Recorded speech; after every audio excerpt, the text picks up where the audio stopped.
বছরের শুরুতে ডুবতে বসা লিবারেল পার্টিকে রীতিমতো একাই তুলে আনলেন মার্ক কার্নি। তার নেতৃত্বের ওপরই ভরসা করে জনরায় দিলেন কেনেডিয়ানরা।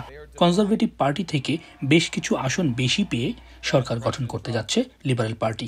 তবে একক সংখ্যাগরিষ্ঠতার জন্য যে 172 আসন প্রয়োজন তা থেকে কিছুটা দূরেই রয়ে গেল তারা। এতে ছোট দলগুলোর সঙ্গে আপোষ করতে হবে mark কার্নিকে। I don't feel that it's inspiring. I think that's something that Trudeau had. I think he inspired people a little bit more, gave a lot of hope, a lot of energy. Mark কার্নির সরকারকে minority government বলছে গণমাধ্যমগুলো। Conservative party সরকার গঠন করতে না পারলেও তারা শক্তিশালী বিরোধী দল হিসেবে সামনে এসেছে।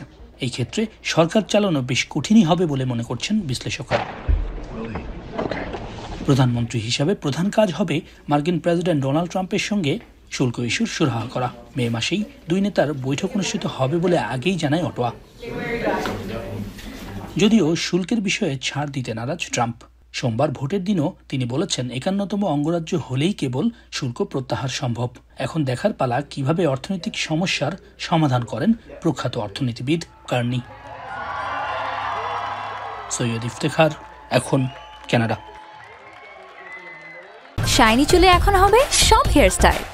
সিল্কোর দ্বিগুণ শাইনি চুল প্রতিদিন।